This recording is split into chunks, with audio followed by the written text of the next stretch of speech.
Bonjour, donc cette petite vidéo pour expliquer l'accueil, la prise en charge thérapeutique du patient qui vient pour une injection intravitréenne qu'on appelle nous IVT.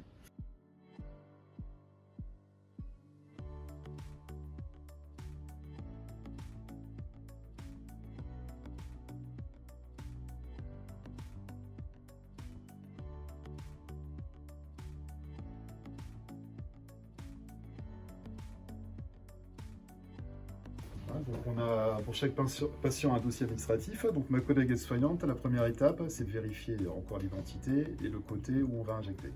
Ensuite, pour la préparation, on va fournir à la patiente une blouse, une surblouse et une charlotte. Voilà. Alors une fois que le patient est prêt, moi j'ai mon dossier administratif. On va accompagner la patiente jusqu'à la salle d'injection. Voilà, vous pouvez rentrer.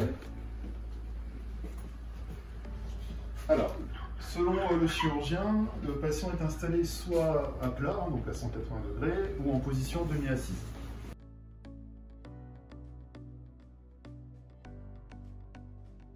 Donc on demande d'enlever les lunettes.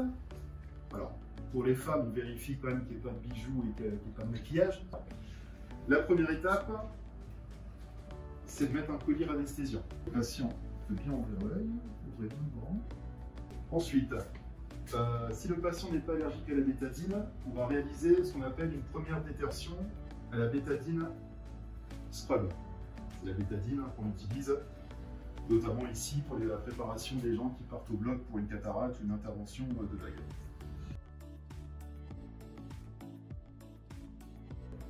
Ensuite, je vais rincer au sérum physiologique. Voilà. Et moi, je vais réaliser une première désinfection à la bétadine ophtalmique. Généralement, on essaye, pour que le produit fasse effet, d'avoir un temps de contact de 1 à 2 minutes. Pendant ce temps-là, le chirurgien s'occupe aussi d'un autre patient.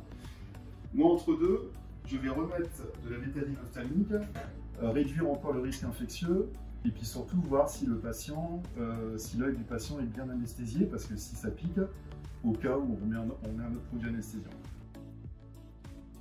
Donc le médecin va réaliser son injection. Et ensuite, après l'injection, moi je mettrai, donc, selon le chirurgien, soit un antibiotique ou ce qu'on appelle de la vitamine A, une pommade cicatrisante.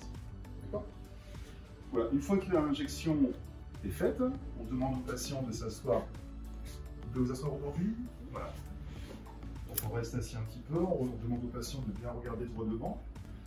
Et si tout va bien, on va ramener le patient jusqu'à la première étape, d'accord ? Et ma collègue aide-soignante va s'assurer que tout va bien pour la sortie.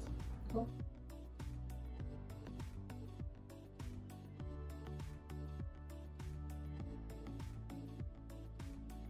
il y a des chaises pour les patients pour s'installer, pour récupérer. Ou bien ils s'installent directement, et comme ça les soignants les récupèrent. Voilà. Alors, juste après l'injection, donc le patient doit remettre 1 heure après la iopidine, donc le collier que le patient met déjà en pré-intervention, qui est destiné encore à faire baisser la tension de l'œil.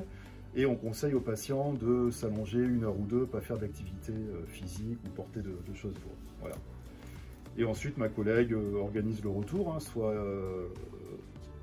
par une ambulance ou une voiture privée.